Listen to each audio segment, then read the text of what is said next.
The Little Prince. By Marie-Jean-Baptiste Roger de Saint-Exupéry. Translated from the French by Catherine Woods.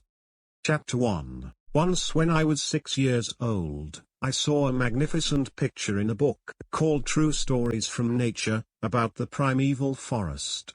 It was a picture of a boa constrictor in the act of swallowing an animal. Here is a copy of the drawing.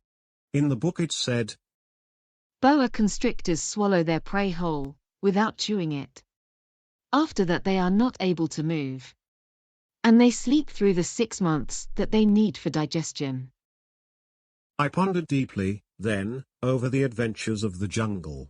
And after some work with a colored pencil I succeeded in making my first drawing. My drawing number 1.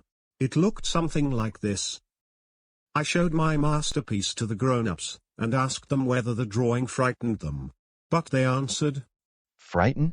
Why should anyone be frightened by a hat?" My drawing was not a picture of a hat. It was a picture of a boa constrictor digesting an elephant.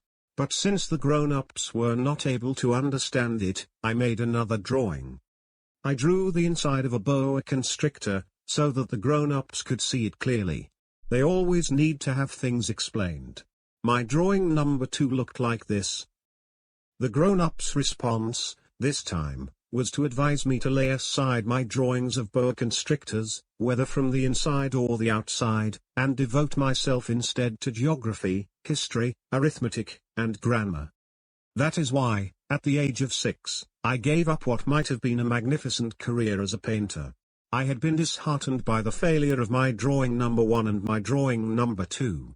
Grown-ups never understand anything by themselves, and it is tiresome for children to be always and forever explaining things to them.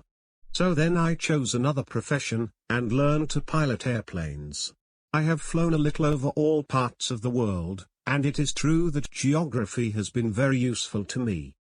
At a glance I can distinguish China from Arizona. If one gets lost in the night, such knowledge is valuable. In the course of this life I have had a great many encounters with a great many people who have been concerned with matters of consequence.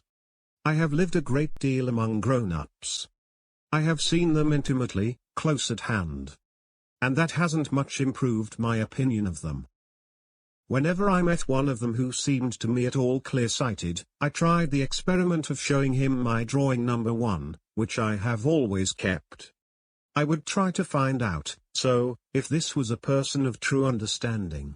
But, whoever it was, he, or she, would always say, "That is a hat." Then I would never talk to that person about boa constrictors, or primeval forests, or stars. I would bring myself down to his level. I would talk to him about bridge, and golf, and politics, and neckties.